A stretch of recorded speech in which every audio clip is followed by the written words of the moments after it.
Bismillahirrahmanirrahim. Assalamualaikum warahmatullahi wabarakatuh. Bismillah, alhamdulillah, wassalatu wassalamu ala habibillah Sayyidina Muhammad ibn Abdillah wa ala alihi wa sahbihi wa mawalah. Subhanaka la ilma lana illa ma 'allamtana innaka antal alimul hakim. Wala haula wala quwwah illa billahil aliyyil azim. Allahumma rabbi shrah lana sudurana wa yassir lana umurana wahlul 'uqdatam min alsinatina yafqahu aqwalana. Allahumma fakkihna fid din وعلمنا التأويل برحمتك يا رب العالمين والحمد لله رب العالمين. Alhamdulillah, summa alhamdulillah, syukur kepada Allah Subhanahu wa taala, selawat dan salam untuk junjungan mulia kekasih Allah, kekasih kita, baginda Nabi sallallahu alaihi wasallam. InsyaAllah pada malam ini dah 3 hari saya tak dapat nak bersama untuk sebarang perkongsian kerana ada tugasan dan kerja. InsyaAllah pada malam ini kita akan sambung sedikit pembacaan daripada kitab hadis Imam Tirmizi rahimahullahu ta'ala. Kita telah tiba pada bab yang ke-57 dan saya ingatkan kepada semua untuk marilah sama-sama kita memperbanyakkan selawat dan salam sewaktu kita membaca sabdaan Nabi sallallahu alaihi wasallam. Dan kita nak baca hadis daripada kitab Imam Tirmizi dalam kitab Jami' beliau ataupun Sunan beliau. Dan Imam Tirmizi pada bab yang ke-57 berkenaan tentang jenazah ini, Imam Tirmizi membawakan tajuk Babu ma jaa, bab pada hadis yang telah datang berkenaan karahiyati makruh tajsis al-kubur, mengapurkan kubur, mengkapurkan, dengan bila kita kapur sesuatu, mengapurkan kubur, wal kitabati alaiha, dan menulis sesuatu pada kubur. Jom kita lihat pada Arafah pada baris yang pertama. Maka kenapakah dilarang? Adakah pada waktu itu ianya haram? Maka pada Sahara, kita lihat Sahara dulu. Maka kata para ulama, an-nahyu anhu lima fihi minaz zinati wat takalluf. Dilarang daripada mengapurkan kubur kerana pada waktu itu ianya adalah perhiasan yang tidak perlu dan takalluf, bersusah payah yang tidak perlu. Lalu pada waktu itu Nabi sallallahu alaihi wasallam larang. Namun Al-Hasanul Basri, nanti kita akan baca, Al-Hasanul Basri termasuklah Imam Syafi'i menyebut tatyin tidak ada masalah. Jika pada waktu itu menggunakan tanah, maka pada waktu itu tidak ada masalah. Kemudian Allahumma salli ala Sayyidina Muhammad pada Arafah pula. Maka Allahumma salli ala Sayyidina Muhammad disebutkan di sini, la yajuzu tajsis, tidak mengharuskan pada waktu itu tajsis, mengapurkan kubur, apa seorang pun daripada kalangan para ulama, dan tidak pula pada waktu itu membina binaan. Berkenaan tentang menulis pada kubur 3 baris pada Arafah pada baris yang ketiga, berkata penulis kitab Al-Mustadrak Hakim, inna najidu kataib 'alal kuburi syarqan wa gharba. Kami mendapati pada zaman kami setiap tempat maka adanya penulisan pada kubur. Wal hadithu yanha 'anil kitabah, padahal hadis pada waktu itu melarang daripada menulis. Wallahu a'lam, maka hanya Allah yang lebih mengetahui.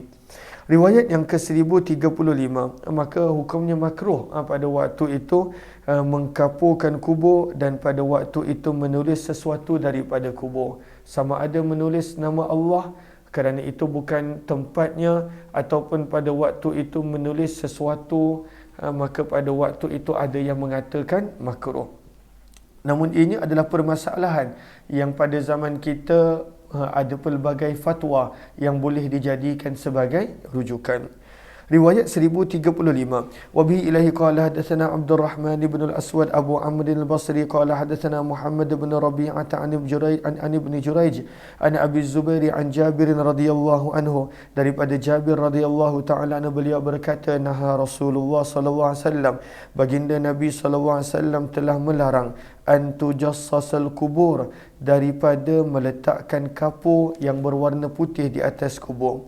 Wa an yuktaba 'alaiha, dan Nabi melarang daripada menulis sesuatu di atasnya. wa an yubna 'alaiha, dan Nabi sallallahu alaihi wasallam melarang pada waktu itu daripada membina binaan di atasnya. Maka apakah maksud membina binaan? Lihat kepada Sahara pada baris yang kelima. Yahtamilu wajahain, ada kemungkinan daripada maksud Nabi melarang membina binaan. Sama ada pada waktu itu al-bina'u 'alal qabri bil hijarah, dengan meletakkan batu bata di atas tanah perkuburan, ataupun pada waktu itu dengan membina kemah ataupun sesuatu yang menutup tanah perkuburan, maka kedua-duanya adalah makruh, Nabi larang. Wa antu ta'a, dan Nabi melarang daripada waktu itu memijak tanah perkuburan. Berkata Imam Tirmizi, hadis ini adalah hadis hasan sahih dan sungguh telah diriwayatkan lebih daripada satu sanad daripada Jabir radhiyallahu anhu, dan sungguh telah memberikan kelonggaran sebahagian ahli ilmu. Antara mereka adalah Al-Hasanul Basri fi tatyinil kubur, pada meletakkan tanah di atas kubur. Ada mengatakan meletakkan tanah, ada mengatakan tatyin, pada waktu itu meletakkan tanah merah di atas kubur untuk dijadikan sebagai tanda. Maka lihat kepada Arafah pada baris yang keempat. Antara makna tatyinul kubur juga adalah rasyul ma'i ala turabil qabr, pada waktu itu menyiramkan air di atas tanah perkuburan. Maka tatyin ada memberi makna pada waktu itu meletakkan tanah di atas perkuburan sebagai tanda, itu tak ada masalah. Ada juga mengatakan tatyin maksudnya menyiram air di atas kubur, tidak ada masalah. Dan juga ada mengatakan tatyin pada waktu itu menambah tanah seperti tanah merah dan lain-lain di atas kubur pada waktu itu untuk menampakkan dia sebagai perkuburan dan tanda, maka tidak ada masalah. Berkata Imam Syafi'i, tatyin tidak ada masalah. Bab yang ke-58, bab ma yaqulur rajul, apakah yang patut dikatakan oleh seseorang apabila memasuki tanah perkuburan. Maka apakah doa ketika mana menziarahi kubur? Riwayat yang ke-1036. Wa bihi ilahi qala hadatsana Abu Quraib qala hadatsana Muhammad bin Salti an Abi Kudainah an Qabus bin Abi Dhabian an abihi an Ibn Abbas radhiyallahu anhuma, daripada Abdullah bin Abbas radhiyallahu ta'ala anhuma, beliau berkata, marra Rasulullah sallallahu alaihi wasallam, baginda Nabi sallallahu alaihi wasallam telah melintasi dengan tanah perkuburan Madinah. Fa'aqbala, lihat kepada Sahara pada baris yang kedua daripada bawah. Maka ai ala ahlil kuburi biwajhi, Nabi telah menghadapkan wajah baginda kepada tanah perkuburan. Maka lihat kepada Sahara baris yang kedua daripada bawah. Kata para ulama, di sini menunjukkan bahawa sunnah ketika mana memberi salam kepada jenazah pada waktu itu untuk menghadap dengan wajah. Wa an yastamirra kadzalika fid du'a, dan begitu juga kita ke mana doa, maka disunnahkan untuk menghadap kepada kubur ketika mana berdoa. Wa alaihi amalu ammatil muslimin, dan ke atas inilah amalan majoriti para ulama umat Islam. Daripada ini sunnah Nabi SAW ketika mana memberi salam, dan salam Nabi adalah doa, maka Nabi memberi salam menghadap ke arah kubur dan bukannya menghadap ke arah kiblat. Ada orang kata kenapa nak menghadap kubur? Sunnah Nabi SAW begitu. Maka menghadap ke kubur dan mendoakan untuk jenazah. Maka kata Abdullah bin Abbas, fa'aqbala alaihim biwajhi, Nabi telah menghadapkan wajah mereka kepada penghuni kubur. Kemudian Nabi SAW bersabda, sama-sama ikut, ini adalah sunnah untuk dibaca ketika mana menziarahi kubur. Cuma ni lafaznya berbeza-beza, ada pelbagai lafaz daripada riwayat yang lain. Assalamualaikum ya ahlal kubur, yaghfirullahu lana walakum, antum salafuna wa nahnu bil athar. Maka apakah terjemahannya? Salam sejahtera ke atas kamu wahai penghuni kubur, semoga Allah mengampuni kami dan kamu mendahului kami dan kami bakal menyusuli kamu. Kita akan menyusul. Maka sebab itu kita disunnahkan untuk mendoakan orang yang telah meninggal lebih awal daripada kita. Kata Imam Tirmizi, dan dalam bab ini ada juga riwayat daripada Buraidah Aisyah radhiyallahu anhuma, hadis Abdullah bin Abbas adalah hadis yang hasan gharib, dan perawi yang bernama Abu Qudainah nama penuhnya adalah Yahya bin Muhallab, sementara Abu Zabian nama penuhnya adalah Husain bin Jundub rahimahumullahu taala. Bab yang ke-59, bab majaa, bab pada hadis yang telah datang fir rukhsah, pada kelonggaran dalam menziarahi kubur, maka boleh untuk menziarahi kubur. Riwayat 1037. Wa bihi ilaihi qala hadatsana Muhammad bin Bashar wa Mahmud bin Ghailan wal Hasan bin Ali al-Khallal qalu hadatsana Abu Asim bin Nabil qala hadatsana Sufyan an Alqamah bin Marthab an Sulaiman bin Buraidah an abihi qala Rasulullah sallallahu alaihi wasallam, baginda Nabi sallallahu alaihi wasallam telah bersabda, qad kuntu nahaitukum, adalah pernah aku menghalang kamu daripada ziaratil kubur, menziarahi kubur. Nabi pernah halang daripada menziarahi kubur. Maka kalaulah kita ada baca hadis yang menunjukkan Nabi larang menziarahi kubur, maka itu adalah hukum di awal ketika mana berada di Madinah. Maka sabda Nabi, faqad uzina, maka telah diizinkan untuk Muhammad sallallahu alaihi wasallam pada menziarahi kubur ibunda baginda. Fazuruha, maka hendaklah kamu menziarahi kubur. Fa innaha tudzakkirul akhirah, maka sesungguhnya ianya mengingatkan akhirat. Maka pada waktu itu tak ada masalah nak menziarahi kubur. Mana-mana riwayatnya ada orang tunjuk, ada orang kata Nabi melarang daripada menziarahi kubur, maka itu adalah pada permulaan ketika mana berhijrah ke Madinah, dan hukum tersebut telahlah mansuh berdasarkan hadis-hadis seperti ini. Maka Nabi kata fazuruha, perintah, maka ziarahilah kubur. Kenapa? Kerana bila ziarahi kubur akan mengingatkan kita kepada kematian. Bila kita sentiasa bergelumang dengan kerja berniaga, maka kita ingat tentang harta, tentang dunia. Tapi bila kita pergi ziarah kubur, ziarah orang sakit, itulah waktu untuk mengingatkan kita kepada kematian. Sahara pada baris yang kedua berkata Imam Tibi, ziaratul qabri ma'zunun fiha, menziarahi kubur diizinkan untuk para lelaki. Dan inilah pendapat majoriti para ulama. Adapun menziarahi kubur untuk wanita, maka ada beberapa riwayat. Ada riwayat yang telah diriwayatkan oleh Abu Hurairah radhiyallahu anhu, sesungguhnya Nabi sallallahu alaihi wasallam telah melaknat wanita-wanita yang menziarahi kubur.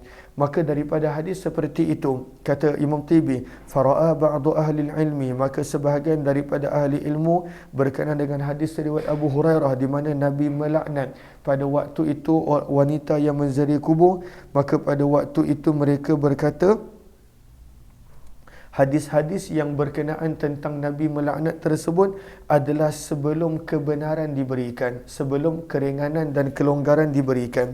Falamma rakhasa, bila Nabi telah memberikan kelonggaran untuk menziarahi kubur, ammatir rukhsatu lahunna fi, maka wanita pun diizinkan untuk menziarahi kubur. Maka ini pandangan yang mana dipilih oleh majoriti para ulama. Berkata Imam Nawawi, wa ajma'u, dan telah menjadi ijma' kesepakatan semua para ulama bahawa wanita ziarah kubur adalah sunnah untuk pada waktu untuk mereka. Dan adakah untuk lelaki menziarahi kubur adalah sunnah, sepakat. Dan adakah untuk wanita ianya adalah makruh? Maka ada yang mengatakan makruh dan ada yang mengatakan tidak makruh. Itu adalah ringkasan. Untuk lelaki semua sepakat kata sunnah untuk menziarahi kubur. Untuk wanita ada yang kata makruh berdasarkan hadis yang kita dengar tadi daripada Abu Hurairah, dan ada yang mengatakan tidak makruh. Dalam bab ini kata Imam Tirmizi ada juga riwayat daripada Abu Sa'id, Abdullah bin Mas'ud, Anas bin Malik, Abu Hurairah, Ummu Salamah radhiyallahu anhu. Berkata Imam Tirmizi, hadis Buraidah adalah hadis yang hasan sahih, dan beramal pada hadis ini di sisi sebahagian ahli ilmu, la yarawna, mereka berpandangan tidak layak, tidak mengapa untuk menziarahi kubur. Dan inilah pandangan Abdullah bin Mubarak, Imam Syafi'i dan Imam Ahmad serta Ishaq. Maka dalam mazhab Syafi'i, maka boleh untuk menziarahi kubur lelaki dan juga perempuan, kerana bila Nabi mengizinkan, maka kelonggaran dan keringanan tersebut pada waktu itu adalah umum untuk semua. Bab yang ke-60, bab majaa, bab pada hadis yang telah datang fi karahiyati ziyaratil kubur lin nisa, pada makruhnya wanita untuk menziarahi kubur. Lalu memang ada pandangan daripada kalangan para ulama yang mengatakan wanita tidak digalakkan untuk menziarahi kubur. Riwayat 1038, Ini dalilnya yang mengatakan kenapa wanita makruh untuk menziarahi kubur. Yang kata boleh, mereka kata maka dalil ini adalah sebelum daripada datangnya kelonggaran. Bila datangnya kelonggaran, maka boleh dan umum untuk semua lelaki dan perempuan. Riwayat 1038 wa bi ilaihi qala hadatsana Qutaibah qala hadatsana Abu Awana an Umar bin Abi Salamah an abihi an Abi Hurairah radhiyallahu anhu anna Rasulullah sallallahu alaihi wasallam sesungguhnya baginda Nabi sallallahu alaihi wasallam la'ana telah melaknat zawaratil kubur, wanita-wanita yang menziarahi kubur. Dan dalam bab ini ada juga riwayat daripada Abdullah bin Abbas, Hasan bin Thabit, berkata Imam Tirmizi, dan hadis ini adalah hadis hasan sahih. Wa qad ra'a, dan sungguh telah berpandangan sebahagian ahli ilmu, anna hadza, bahawa hadis ini kana qabla an yurakhisan nabi, adalah sebelum daripada Nabi memberi kelonggaran untuk menziarahi kubur secara umum. Falamma rakhasa, apabila Nabi sallallahu alaihi wasallam telah mengizinkan, dakhala, maka termasuklah di dalam keizinan Nabi ar-rijalu wan nisa, lelaki dan perempuan. Sementara itu sebahagian yang lain daripada kalangan ulama berkata, innama kariha, bahawasanya makruh menziarahi kubur pada wanita disebabkan pada waktu itu mereka tidak dapat menahan diri, dan pada waktu itu mereka wa kasrati jazaihin, mereka pada waktu itu tidak dapat mengawal diri ketika mana mereka sedih dan ketika mana mereka dikhawatiri takut meratap dan sebagainya. Riwayat 1038, bab yang ke-61, bab majaa, bab pada hadis yang telah datang berkenaan tentang boleh untuk wanita menziarahi kubur. Riwayat yang ke-1039, wa bihi ilaihi qala hadatsana Husain bin Hurayth qala hadatsana Isa bin Yunus an ibn Jurayj an Abdullah bin Abi Mulaika qala tuwfiya, telah meninggal dunia adik kepada Ummul Mukminin Aisyah, iaitu Abdurrahman bin Abu Bakar bil Hubshi, beliau meninggal dunia di Hubshi. Di manakah Hubshi? Maka boleh lihat qawata makanum bainahu wa baina Makkah 12 mil, antara Hubshi dengan Mekah pada waktu itu adalah 12 batu.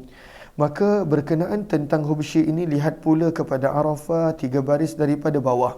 Maka bila Abdurrahman bin Auf meninggal dunia di Hubshi, maka pada waktu itu beliau telah dibawa jenazahnya ke Mekah. Maka daripada sini kata para ulama, wal hadithu yadullu, dan hadis ini menunjukkan ala jawazi naqlil mayyit, bahawa harus untuk memindahkan jenazah daripada satu tempat ke satu tempat. Boleh pada waktu itu. Cumanya afdalnya jenazah itu dikebumikan di mana dia meninggal dunia. Tapi kalaulah nak dipindahkan ke tempat lain, maka sebenarnya pada waktu itu adalah boleh. Allahumma salli ala sayyidina Muhammad. Kemudian baris yang bawah dia, adakah boleh berdoa dengan mengangkat tangan sewaktu dikubur? Maka kata para ulama, wa raf'ul yadaini inda du'a ya 'ala al-qabri jaiz. Jawapannya adalah boleh ketika mana berdoa di tanah perkuburan, pada waktu itu mengangkat tangan. Maka fahumila, maka Abdurrahman bin Abu Bakar telah dibawa ila Makkah, menuju ke Makkah, lalu dikebumikan di sana. Falamma qadimat Aisyah, maka apabila telah datang Ummul Mukminin Aisyah ke Makkah, atat qabra Abdurrahman, maka beliau telah datang ke kubur adiknya Abdurrahman bin Abu Bakar, lalu berkata, wa kunna kanadmanai jazimata hiqbatan. Allahumma salli ala sayyidina Muhammad. Lihat kepada Sahara, siapakah Jazimah? Maka Jazimah ini pada waktu adalah dua orang, adalah nama orang, dan Nadmanai pada waktu itu adalah rakan karib, teman seminum, rakan karib. Maka Jazimah pada waktu itu ada kejap.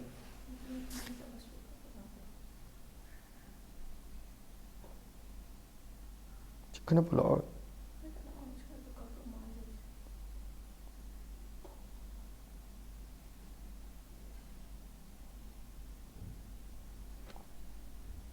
Sekejap, minta maaf.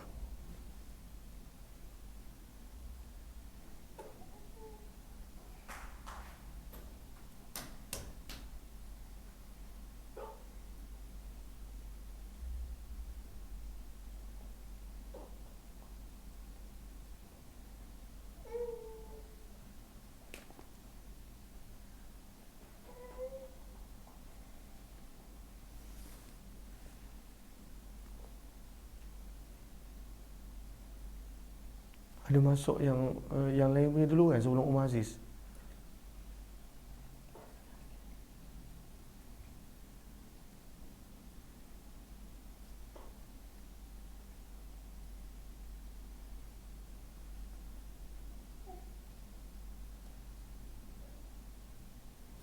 Allahumma salli ala sayyidina Muhammad wa ala alihi washabihi ajma'in.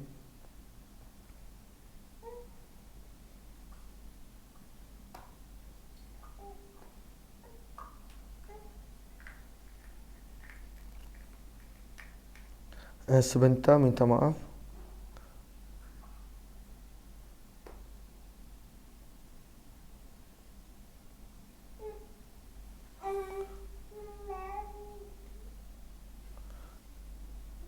Sebelum ni okey je. Tak payahlah. Yalah. Okey, Allahumma salli ala sayyidina Muhammad wa ala alihi washabihi ajma'in. Minta maaf. Allahumma salli ala sayyidina Muhammad. Maka Kanadamanai adalah dua teman rapat kepada Jazimah, yang mana disebutkan pada waktu itu namanya adalah Malik dan Akil. Maka mereka ini teman rapat selama berapa lama? Arba'ina sanah. Pada waktu itu selama 40 tahun. 40 tahun. Jazimah ini pula siapa? Ismu Malakim minal Iraq, adalah salah seorang daripada Raja Iraq yang dulu, yang lama. Maka hikbah bermaksud muddah tawilah. Maka ketika mana meninggal dunia, maka 3 orang best friend ni pada waktu itu bila salah seorang meninggal dunia, maka pada waktu itu dia telah melantunkan syair, dan syair inilah yang dialunkan semula oleh Ummul Mukminin Aisyah radhiyallahu anha. Maka berkata Aisyah melantunkan syair ini, wa kunna, dan adalah kami, kanadamanai, dua teman rapat, Jazimah untuk Jazimah Raja Iraq, hikbatan untuk tempoh yang sangat lama. Best friend mereka ni best friend lama, lebih kurang pada waktu itu selama 40 tahun. Minad dahri, daripada masa yang lama. Hatta qila, sehingga dikatakan, lan yatasadda'a, mereka ini tidak akan berpisah. Falamma tafarraqna, maka apabila kami telah terpisah, ka'anni wa malika, maka adalah seperti kami dan Malik, litul ijtima'i lam nabit lailatan ma'a, disebabkan terlalu lama bersama, maka tidak lagi pada waktu itu datangnya sebarang malam bersama. Maka ini adalah gambaran kesedihan yang apabila berlakunya perpisahan. Maka Abdul Rahman bin Auf dan Ummul Mukminin Aisyah adalah sangat-sangat rapat. Maka pada waktu itu ketika mana beliau telah meninggal dunia, Aisyah gambarkan kesedihan di atas pemergian beliau. Allahumma salli ala sayyidina Muhammad wa ala alihi washabihi ajma'in. Kemudian Aisyah berkata, wallahi demi Allah, lau hadartu kama dufinta, kalaulah aku ada waktu engkau meninggal dunia, nescaya aku tidak akan datang waktu pengkebumian engkau. Wallahi demi Allah, lau hadartuka, kalaulah aku hadir ketika mana engkau meninggal dunia, ma dufinta illa haitsu mutta, maka tidaklah engkau dikebumikan kecuali dekat mana engkau meninggal dunia. Itu yang afdal. Dekat mana meninggal dunia, di situ jenazah dikebumikan. Walau syahidtuka, dan kalaulah aku telah menghadiri kamu sewaktu kamu nazak nak meninggal dunia, mazurtuka, aku tidak akan datang menziarahi kubur kamu. Kerana pada waktu itu beliau akan datang salah satu. Kalaulah ketika mana nak meninggal dunia ada, maka pada waktu itu ketika mana selepas itu beliau tidak akan menziarahi Abdul Rahman bin Auf. Tapi ini menjadi dalil bahawa wanita boleh pergi ke kubur, sebab itu Ummul Mukminin Aisyah telah pergi menziarahi kubur adik beliau. Apakah hukum mengkebumikan jenazah pada waktu malam? Ini dalilnya bab yang ke-62. Bab majaa, bab pada hadis yang telah datang berkenaan fi dafni bil lail, mengkebumikan jenazah pada waktu malam. Riwayat yang ke-1040.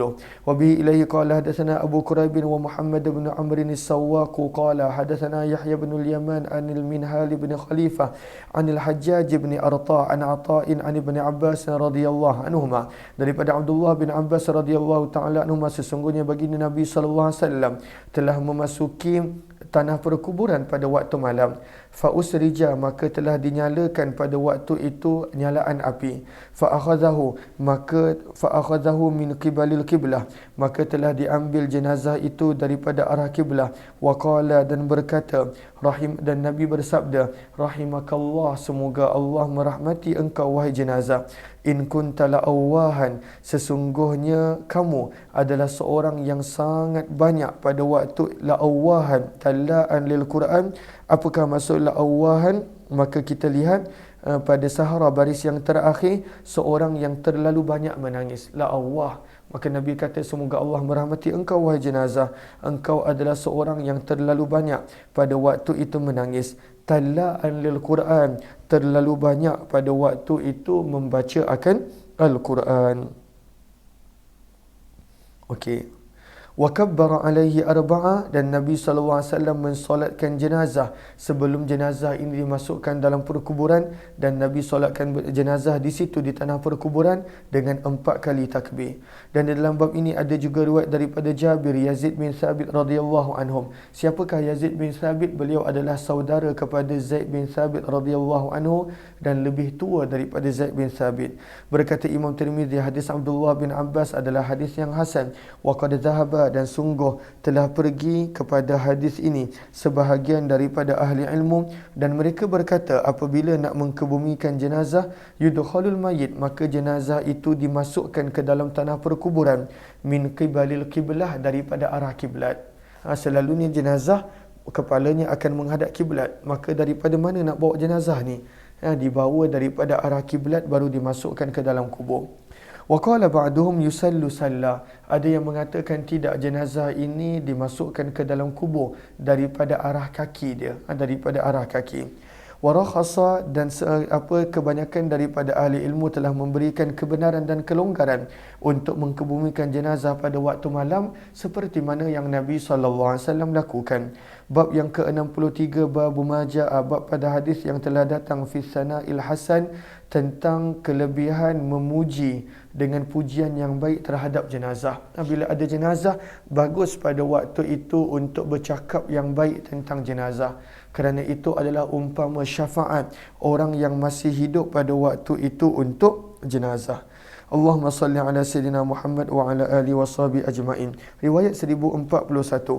Wa bihi ilahi qala hadatsana Ahmad bin Mani'in qala hadatsana Yazid bin Harun qala hadatsana Hubaidun an Anas bin Malik radhiyallahu ta'ala anhu qala murra ala Rasulillah sallallahu alaihi wasallam, telah melewati Nabi sallallahu alaihi wasallam bi janazatin, dengan satu jenazah. Fa'athnau, maka para sahabat pada waktu itu bercakap yang baik alaiha, ke atas jenazah. Faqala, maka sabda Nabi SAW, wajabat, telah wajiblah. Thumma qala, kemudian Nabi bersabda, antum syuhada'ullah, kamu adalah saksi-saksi Allah di atas muka bumi. Maksudnya bila kamu bercakap baik tentang jenazah, bererti jenazah itu baik, maka Allah akan melayan dia pada waktu itu dengan layanan yang baik. Qala, berkata Imam Tirmizi, dan dalam bab ini ada juga riwayat daripada Umar, daripada Ka'ab bin Ujrah, daripada Abu Hurairah radhiyallahu anhu. Berkata Imam Tirmizi, hadis Anas adalah hadis yang hasan sahih. Riwayat 1042. Wa bihi ilahi qala hadatsana Yahya bin Musa wa Harun bin Abdullah al-Bazzaz qala hadatsana Abu Dawud at-Tayalisi qala hadatsana Dawud bin Abi al-Furat qala hadatsana Abdullah bin Muraidah an Abi al-Aswad ad-Dili qal qadimtul Madinah, kata Abul Aswad, aku telah datang ke Madinah. Fajalastu, lalu aku telah duduk di sisi Umar bin Khattab radhiyallahu anhu. Famarru, maka telah melewati dengan satu jenazah di hadapan Umar. Fa'athnau 'alaiha khaira, maka yang mengiringi jenazah dan orang yang pada waktu itu jenazah sedang melewati mereka bercakap yang baik berkenaan tentang jenazah. Maka berkata Umar, wajabat, wajiblah syurga. Maka fakultu, wajabat ada dua makna, maksudnya wajiblah syurga ataupun pada waktu itu wajiblah pengampunan. Maka berkata Abul Aswad, aku telah berkata kepada Umar bin Khattab, wama wajabat, apakah yang dimaksudkan telah wajib, telah sabit? Maka berkata Umar, aku hanya berkata seperti mana aku dengar Nabi SAW katakan. Maka sabda Nabi, tidaklah seorang Islam yashhadu lahu, yang telah memberikan penyaksian untuknya 3 orang, kecuali pada waktu itu wajiblah untuknya syurga. Maka kami para sahabat bertanya kepada Nabi, wasnan, kalaulah 2 orang yang memuji dan bercakap baik tentang jenazah? Maka sabda Nabi, wasnan, 2 orang pun pada waktu itu akan melazimkan syurga. Walam nas'al Rasulullah SAW, dan kata Umar bin Khattab, kami tidak tanya pula kalaulah hanya seorang yang bercakap baik berkenaan tentang jenazah. Maka lihat kepada sahara, kata para ulama, ringkasan daripada sabda Nabi menunjukkan anna thana'ahum alaihi, apabila orang yang masih hidup bercakap yang baik berkenaan tentang orang yang mati, ya dulu itu menunjukkan bahawa perbuatannya waktu hidup adalah perbuatan baik. Sebab itu orang puji dia. Maka sebab itu disebabkan perbuatannya itulah sambil disokong dan dibenarkan dan disaksikan oleh orang yang masih hidup, maka wajiblah pada waktu itu syurga untuknya. Bab yang Allahumma salli ala sayyidina Muhammad.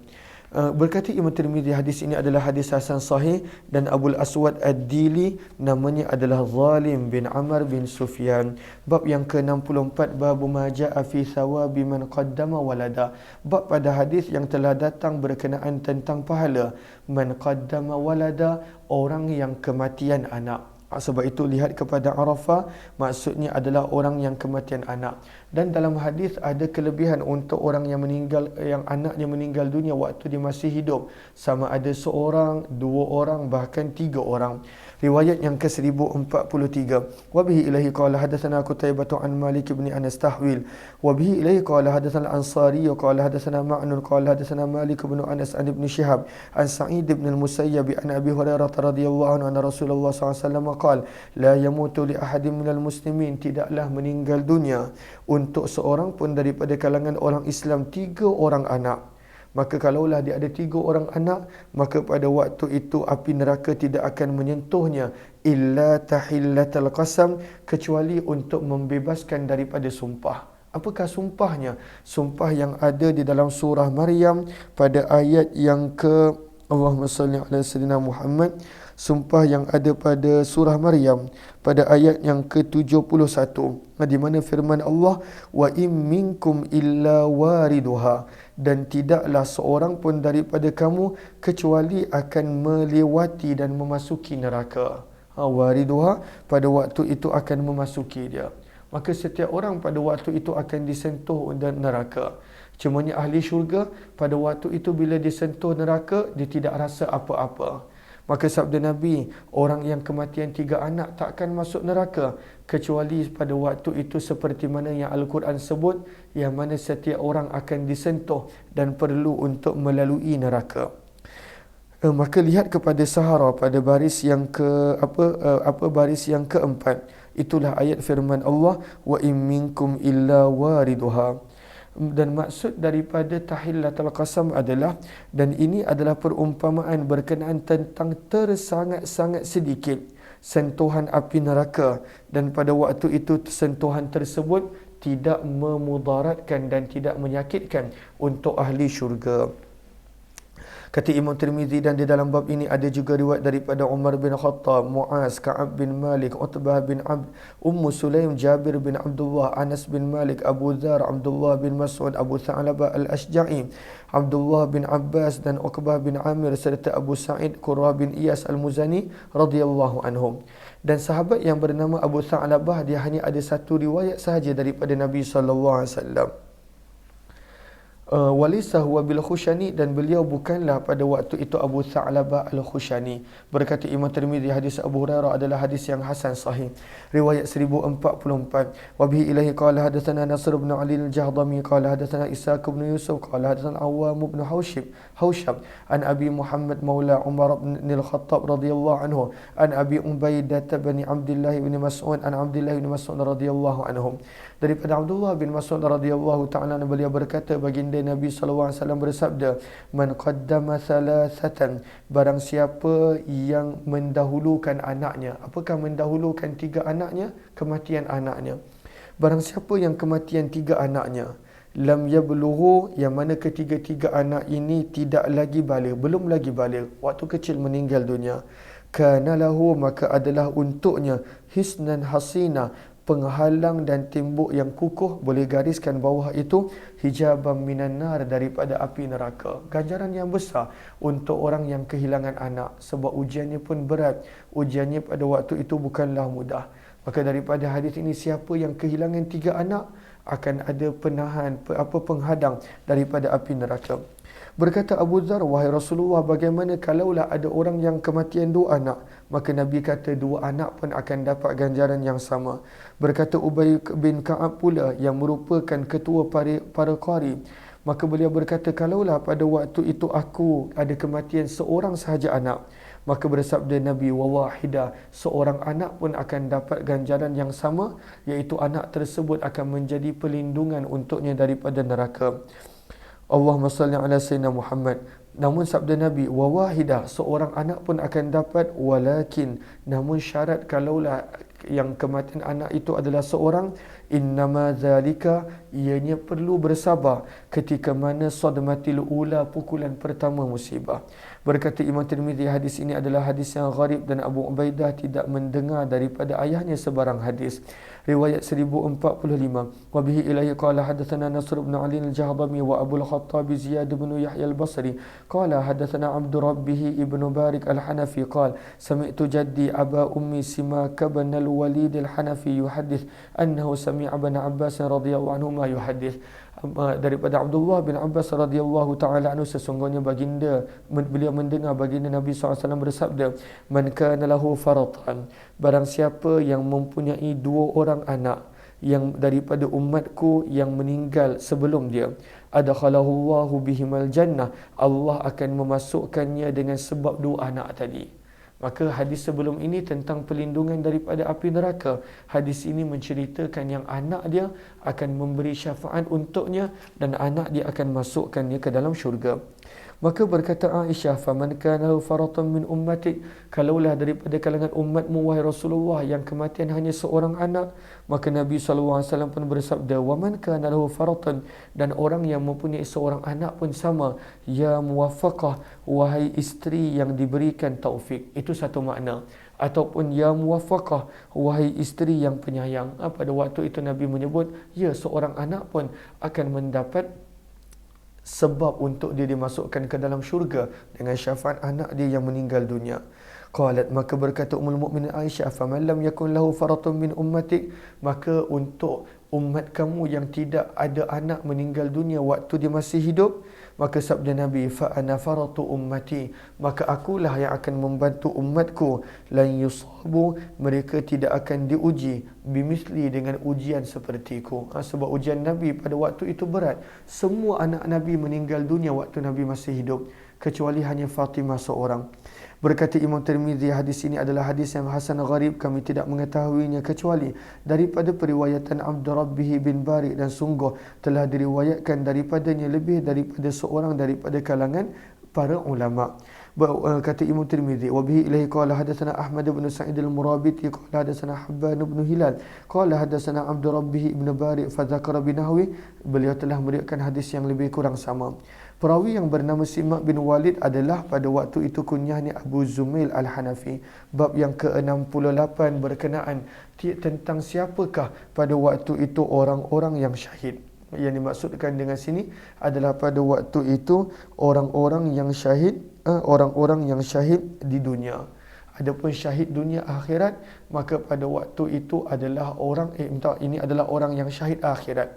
Adapun orang yang syahid dunia dan akhirat adalah orang yang terkorban dalam mempertahankan agama diri sewaktu berhadapan dengan musuh yang pada waktu itu menentang mereka. Itu syahid dunia akhirat, yang terkorban dalam medan peperangan dan sebagainya. Adapun ini adalah syahid dunia. Allahumma salli ala Sayyidina Muhammad wa ala alihi wa sahbihi ajma'in. Okey. Riwayat 1000, maka lihat kepada Arafah. Arafah pada baris yang ketiga daripada bawah, baris yang kedua daripada bawah. Maka berkenaan tentang syahid ini, syahid kerana penyakit dan sebagainya. Maka dalam hadis riwayat Bukhari dan Muslim ada 7. Imam Suyuti, wazada Suyuti, Imam Suyuti kata golongan yang syahid akhirat ini, maka pada waktu itu mereka sampai kepada 40 jenis. Dan ada pada waktu itu seperti sebahagian ulama yang lain mengarang dan mengumpulkan riwayat sehingga kepada 50 golongan yang syahid ini. Maka di sini dibawakan satu riwayat sahaja, dua riwayat sahaja. Riwayat 1046. Wa bi ilaihi qala hadatsana Ansari qala hadatsana Ma'nun qala hadatsana Malik tahwil. Wa bi ilaihi qala hadatsana Qutaibah an Malik an Sumay an Abi Salih an Abi Hurairah radhiyallahu anhu anna Rasulullah sallallahu alaihi wasallam qala, sesungguhnya baginda Nabi sallallahu alaihi wasallam bersabda, asy-syuhada'u khamsun, orang yang mati syahid itu ada 5 jenis. Meninggal dunia kerana al-mat'un, al-mat'un orang yang meninggal dunia kerana ta'un. Yang kedua al-mabtun, orang yang meninggal dunia kerana penyakit yang ada di perut, termasuklah kanser dan sebagainya, yang kanser perut dan sebagainya. Al-gharik, orang yang meninggal dunia kerana tenggelam, itu pun syahid. Wasahibul hadam, orang yang meninggal dunia kerana dihempap. Dan yang keempat, orang yang meninggal dunia syahid pada jalan Allah. Dan di dalam bab ini ada juga riwayat daripada Anas, Safwan bin Umayyah, Jabir bin Atiq, Khalid bin Urfutah, Sulaiman bin Surad, Abu Musa dan Aisyah radhiyallahu anhum. Berkata Imam Tirmizi, hadis Abu Hurairah adalah hadis yang hasan sahih. Riwayat 1047. Wa bihi ilaihi qala hadatsana Ubaid bin Asbat bin Muhammad al-Qurashi al-Kufi qala hadatsana Abi qala hadatsana Abu Sinan asy-Syaibani an Abi Ishaq as-Sabi'i qala qala Sulaiman bin Surad li Khalid bin Urfutah atau Khalid li Sulaiman radhiyallahu anhuma. Maka beliau bertanya, adakah engkau pernah mendengar sesuatu daripada Nabi SAW? Man qatalahu batnuh, barang siapa yang meninggal dunia kerana penyakit yang ada di perutnya, lam yu'adzab, tidak akan diseksa di dalam kuburnya. Maka ini kelebihan orang yang meninggal dunia akibat penyakit yang ada dalam perutnya. Maka lihat kepada Sahara, maka apakah antara contoh orang yang meninggal dunia kerana sebab penyakit dalam perut dia? Maka ada mengatakan pada waktu itu orang yang sakit perut pun, bahkan orang yang pada waktu itu meninggal dunia selepas melahirkan, ataupun meninggal dunia kerana terlalu banyak buang air sehingga akhirnya lemah dan meninggal dunia. Maka semua penyakit yang menjadi sebab seseorang itu meninggal dunia, penyakit yang ada datang daripada perut, maka orang tersebut tidak akan diseksa di dalam kubur, menurut riwayat yang telah dinukilkan oleh Imam Tirmizi. Berkata Imam Tirmizi, hadis ini adalah hadis hasan gharib di dalam bab ini, dan sungguh diriwayatkan lebih daripada satu sanad. Bab yang ke-66 berkenaan tentang makruh melarikan diri daripada tempat yang ada ta'un. Maka lihat kepada Arafah pada baris yang ketiga. Maka kenapa pada waktu itu makruh maka berkenaan tentang meninggalkan tempat yang ada ta'un. Adakah pada waktu itu langsung tidak boleh? Maka para ulama berbeza pendapat. Maka pada Arafah pada baris yang ketiga disebut al-khuruj anil baldati mat'unah jaiz. Sebenarnya ada keharusan untuk meninggalkan tempat yang ada ta'un, cuma tidak digalakkan. Dan apakah maksud hadis ini melarang? Maka maksud daripada melarang ini adalah pada waktu itu bila seseorang itu dia rasa kalaulah dia tinggalkan tempat itu, maka dia pasti selamat. Maka tak boleh dengan kepercayaan itu, sebab Allah tetap akan datangkan apa yang telah ditakdirkan. Okey. Allahumma salli ala sayyidina Muhammad. Kemudian lihat kepada nanti Sahara kita baca. Riwayat 1048 berkenaan tentang makruh melarikan diri daripada tempat yang ada ta'un. Wa bihi ilaihi qala hadatsana Qutaibah qala hadatsana Hammad bin Zaid an Amr bin Dinar an Amr bin Sa'ad an Usamah bin Zaid anna Nabi sallallahu alaihi wasallam zakara, baginda Nabi sallallahu alaihi wasallam telah menyebut tentang ta'un. Faqala, maka sabda Nabi sallallahu alaihi wasallam, baqiyatu, ianya pada waktu itu adalah saki-baki, rijizin, daripada rijis. Apakah maksud rijis? Au azab, iaitu azab. Sabda Nabi, ta'un ini adalah saki-baki daripada azab, ursila, yang telah diturunkan ke atas sekelompok daripada Bani Israel. Fa'idha waqa'a, maka apakah maksud ini adalah saki-baki daripada azab yang telah ditimpa kepada Bani Israel? Maka disebutkan di sini pada Sahara pada baris yang kelima, pada baris yang keempat. Maka Allah ada berfirman di dalam Al-Quran, fa'anzalna 'alal ladzina zalamu, maka kami telah turunkan ke atas orang-orang yang berlaku zalim, rijzam minas sama', siksaan daripada langit. Maka sebahagian daripada para ulama menyebut siksaan tersebut pada waktu itu adalah ta'un. Maka lihat kepada Sahara pada baris yang kelima. pada baris yang keempat. Maka ketika mana turunnya ta'un kepada Bani Israel, maka meninggallah pada waktu itu akan seramai 24,000 dalam sekelip mata. 24,000 orang terbunuh ketika mana turunnya ta'un kepada Bani Israel. Allahumma salli ala habibina Muhammad wa ala alihi wa sahbihi ajma'in. Okay. Jom kita lihat riwayat. Maka riwayat 1048. Maka sabda Nabi SAW, ta'un adalah sakibaki daripada azab yang telah diturunkan ke atas kelompok Bani Israel.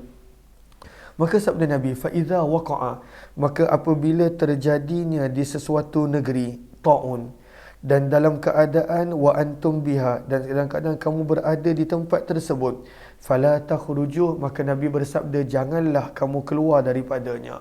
Janganlah keluar daripada tempat tersebut dengan harapan tak kena ta'un. Wa idza waqa'a, dan apabila kamu berada di sesuatu tempat yang ada ta'un, walastum biha, dan kamu tidak berada di negeri tersebut, fala tahbitu, maka janganlah kamu mendatangi negeri tersebut. Maka Allahumma salli ala sayyidina Muhammad sahara pada baris yang keempat. Maka dalam hadis ada disebutkan tentang larangan daripada mendatangi tempat yang ada ta'un ataupun wabak. Kenapa? Sebab ketika mana kita datang ke negeri tersebut, kita telah meletakkan diri kita kepada bahaya. Dan kenapa Nabi SAW larang daripada lari? Kerana tak ada faedah pun nak lari daripada ketentuan yang Allah telah tentukan. Kalaulah Allah berfirman kena, maka pada waktu itu ianya tetap akan kena. Maka kata Imam Tirmizi, dan dalam bab ini ada juga riwayat daripada Sa'ad bin Abi Waqqas, Khuzaimah bin Sa'd bin Abdurrahman bin Auf, Jabir serta Aisyah radhiyallahu anhum. Berkata Imam Tirmizi, hadis Usama bin Zaid adalah hadis yang hasan sahih.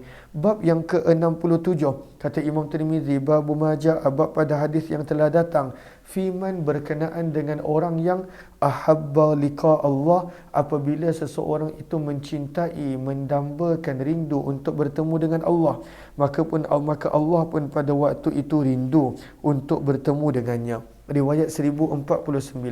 Wa bi ilahi qala hadatsana Ahmad bin al-Miqdam Abu al-Ashas al-Ijli qala hadatsana Mu'tamir bin Sulaiman qala sami'tu abi yuhaddits an Qatadah an Anas an Ubadah bin Samit radhiyallahu anhu an Nabi sallallahu alaihi wasallam. Daripada Nabi SAW, baginda bersabda, man ahabba, barang siapa yang mencintai pertemuan dengan Allah, maka Allah pun rindu untuk bertemu dengannya.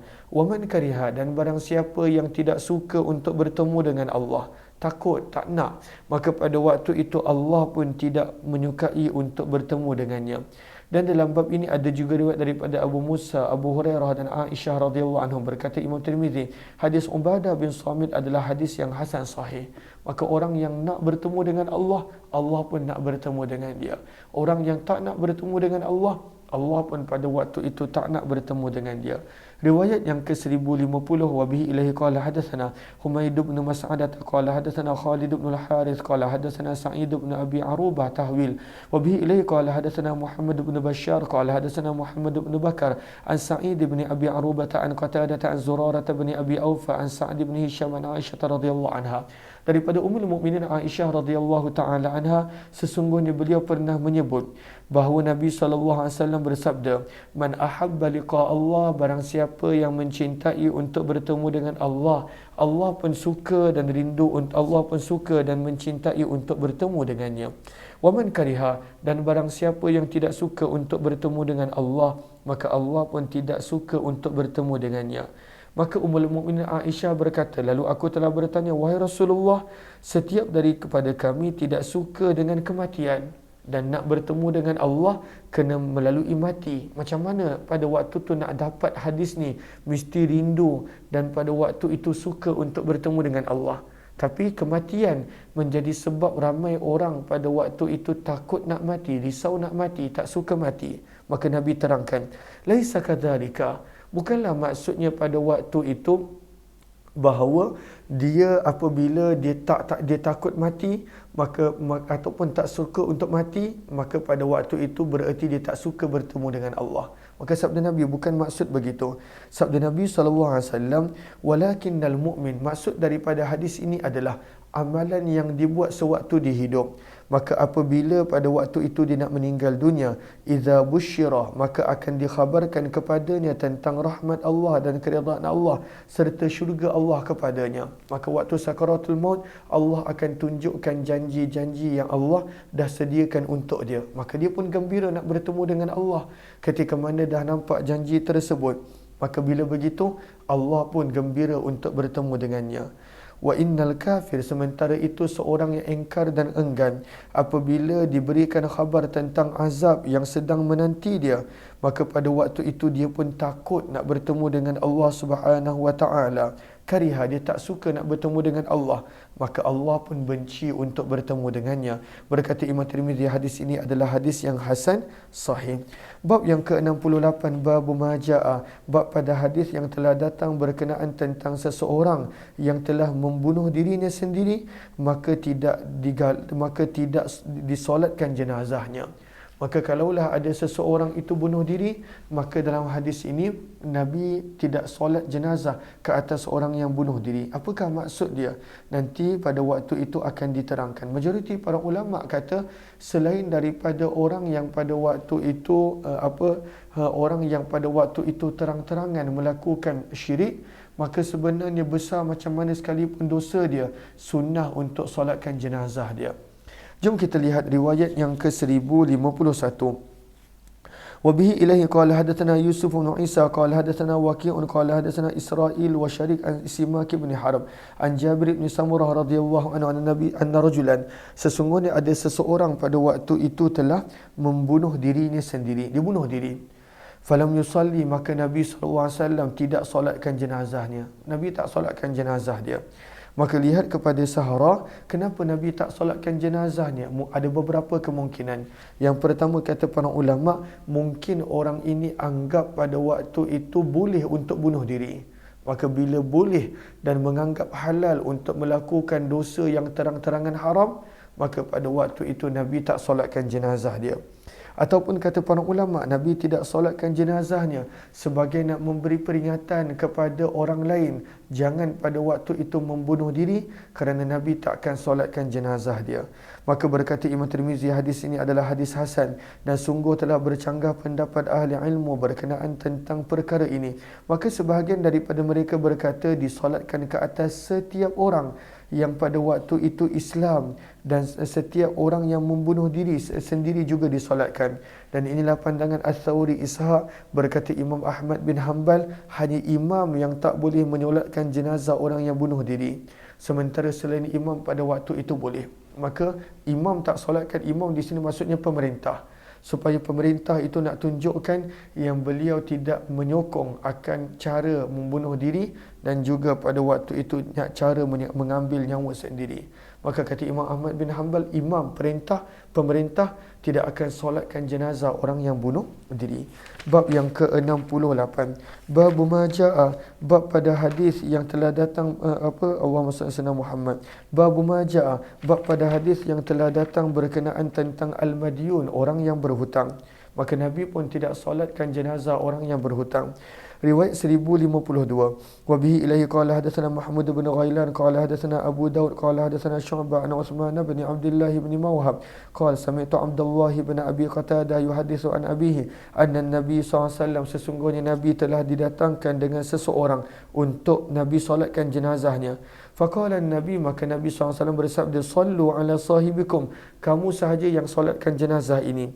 Fa inna alaihi daina, kerana orang ini ada hutang. Maka Nabi tak solatkan jenazah orang yang ada hutang. Bila Abu Qatadah nampak yang Nabi tak nak solatkan dia, kenapa Nabi tak nak solatkan? Pada waktu itu nak memberi peringatan untuk agar seseorang itu janganlah meninggal dunia kecuali dia telah siapkan pada waktu itu hutang dan bayaran untuk hutang dia. Sebab orang yang berhutang tergantung roh dia tidak sampai ke tempat yang sepatutnya daripada kemuliaan dan lain-lain. Maka bila Abu Qatadah dengar Nabi bersabda begitu, kata Abu Qatadah, huwa alayya, aku jamin aku akan bayarkan hutang dia wahai Rasulullah. Maka barulah Nabi SAW bertanya, bil wafa, adakah engkau akan sempurnakan hutangnya? Maka berkata Abu Qatadah, bil wafa, aku akan sempurnakan wahai Rasulullah. maka barulah Nabi SAW solatkan jenazah tersebut. Dan di dalam bab ini ada juga riwayat daripada Jabir, Salamah bin Aqwa, Asma binti Yazid radhiyallahu anhum. Berkata Imam Tirmizi, hadis Abu Qatadah adalah hadis yang hasan sahih, riwayat 1053. Wa bihi ilaihi qala hadatsana أبو الفضل مكتوم بن العباس قال حدثني عبد الله بن صالح قال حدثني الليث قال حدثني عقيل عن ابن شهاب قال أخبرني أبو سلمة بن عبد الرحمن عن أبي هريرة رضي الله عنه أن رسول الله صلى الله عليه وسلم كان يؤتى بالرجل المتوفى. Nabi pernah dibawa dengan seseorang yang telah meninggal dunia dan orang ini ada hutang. Maka Nabi bersabda, hal taraka lidainihi min qada, dia ada tak meninggalkan duit untuk membayar hutang-hutang dia. Fa in huditha, maka jika dimaklumkan pada waktu itu dia ada meninggalkan duit untuk membayar hutangnya, salla alaih, baru Nabi solatkan jenazah. Wa illa, dan kalaulah tidak, maka Nabi akan berkata kepada para sahabat yang lain, sallu, kamulah yang solatkan jenazah. Maka pada waktu itu janganlah kita meninggalkan hutang, kecuali pada waktu itu kita telah berusaha untuk meninggalkan pembayaran. Kalaulah tidak, maka pada waktu itu tinggalkan wasiat siapa-siapa yang kita hutang dan sebagainya. Tapi bila kita tinggal wasiat pun, kalaulah kita tak tinggalkan pembayaran, dalam fiqh anak-anak tidak wajib untuk membayarkan hutang tersebut. Anak-anak tidak wajib. Maka sebab itu, mudah-mudahan Allah beri kita kekuatan untuk menyelesaikan hutang-hutang sebelum tibanya saat kematian. Falamma fatahallahu alaihi al-futuh, apabila Allah telah mengurniakan begitu banyak kemudahan untuk Nabi SAW dan umat Islam, maka barulah Nabi SAW bersabda, akulah yang lebih layak untuk membantu orang-orang beriman daripada diri mereka sendiri. Faman tuwfiya, sabda Nabi, barang siapa yang meninggal dunia dan ada meninggalkan hutang, fa alayya qada'uh, maka aku yang bayarkan hutang mereka. Wa man taraka malan, dan barang siapa yang ada tinggalkan harta, maka harta itu diberikan kepada para pewarisnya. Berkata Imam Tirmizi, hadis ini adalah hadis yang hasan sahih dan sungguh telah meriwayatkannya Yahya bin Bukir dan lebih daripada seorang daripada Laith bin Sa'ad rahimahumullahu ta'ala. InsyaAllah kita akan sambung esok jam 5.15 pagi. Terima kasih kepada semua. Wabillahi taufiq wal hidayah. Assalamualaikum warahmatullahi wabarakatuh. Jazakumullahu khairan.